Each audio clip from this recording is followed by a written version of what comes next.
চট্টগ্রামে ইসকন সমর্থকের হাতে আইনজীবী সাইফুল ইসলাম আলিফ হত্যার ঘটনায় এ পর্যন্ত 5টি মামলা দায়ের করেছে পরিবার ও পুলিশ।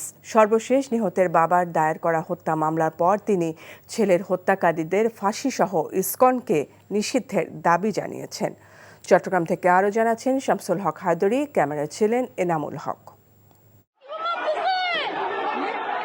শুক্রবার মধ্যরাতে নগরীর কোতোয়ালি থানায় ইসকন সমর্থিতদের হামলায় নিহত আলিফের বাবা জামাল উদ্দিন বাদী হয়ে হত্যা মামলা দায়ের করেছেন। এতে 31 জনের নাম উল্লেখ করে অজ্ঞাত আরও 10 থেকে 15 জনকে আসামি করা হয়েছে। একই সময়ে আদালত প্রাঙ্গণে আইনজীবীদের উপর হামলা ও ভাঙচুরের অভিযোগে 116 জনের বিরুদ্ধে আরও একটি মামলা দায়ের করেছেন আলিফের বড় ভাই খানে আলম। মামলা দায়ের শেষে হত্যাকারীদের বিরুদ্ধে সর্বোচ্চ শাস্তি দাবি করেন নিহতের বাবা। আমার ছেলের হত্যা করছে যারা জড়িত, এদেরকে সর্বোচ্চ শাস্তির ব্যবস্থা করার জন্য আমি সরকারের কাছে বিশেষভাবে আবেদন করতেছি। এদিকে আলিফ হত্যা মামলাগুলোকে সর্বোচ্চ গুরুত্ব দেওয়া হচ্ছে বলে জানিয়েছে চট্টগ্রাম মেট্রোপলিটন পুলিশ। এসব মামলায় এ পর্যন্ত 39 জনকে আটক করা হয়েছে জানিয়ে হত্যা ও হামলার ঘটনায় ইসকন নেতা চিন্ময় কৃষ্ণ দাসকে সম্পৃক্ততা খুঁজে পেলে তাকেও আসামি করা হবে বলে জানায় পুলিশ।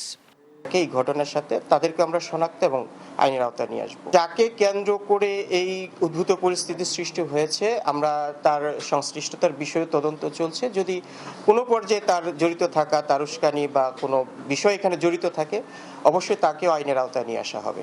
পরিবারের পক্ষ থেকে যে এজাহার দায়ের করা হয়েছে সেখানে এই চিন্ময়ের নাম নেই।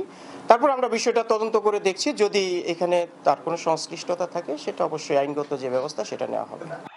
গত মঙ্গলবার একটি রাষ্ট্রদ্রোহ মামলায় চিন্ময় কৃষ্ণ দাসকে আদালত জামিন নামঞ্জুর করে কারাগারে প্রেরণের আদেশ দিলে ইসকন অনুসারীরা আদালত এলাকায় ব্যাপক সহিংসতা সহ আইনজীবী সাইফুল ইসলাম আলিফকে কুপিয়ে হত্যা করে।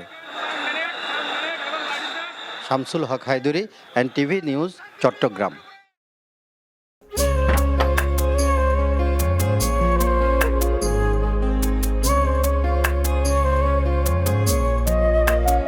এটা আমাদের ঘর, আমরা দুজন মিলে সবকিছু গোছাবো।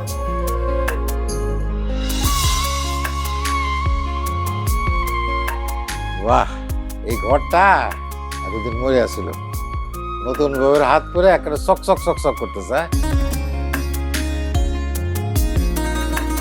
যদি কখনো কোনো ঝড়ে সেসব এলোমেলো করে দেয় তাহলে?